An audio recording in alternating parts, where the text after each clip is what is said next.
Kodėl didelio intensyvumo treniruotės nėra rekomenduojamos moterims menopauzės laikotarpyje? Aš esu Rita, menopauzės wellness praktikė ir šiame video pasidalinsiu 3 pagrindinėmis priežastimis. Pirmoji priežastis.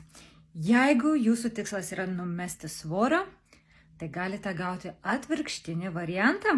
Intensyvios treniruotės padidina kortizolio kiekį organizme, o padidėjęs kortizolio lygis skatina riebalų kaupimąsi pilvo srityje. Antra, menopauzės laikotarpyje esant hormoniniams svyravimams mūsų organizmas jau patiria stresą. Intensyvios treniruotės dar daugiau duoda streso mūsų organizmui.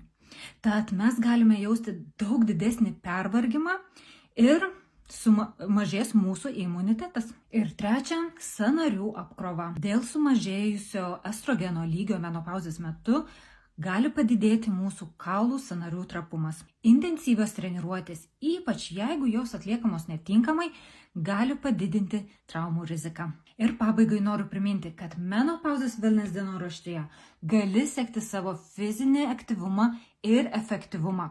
Jeigu jo dar neturi, ieškok jo mano profilyje.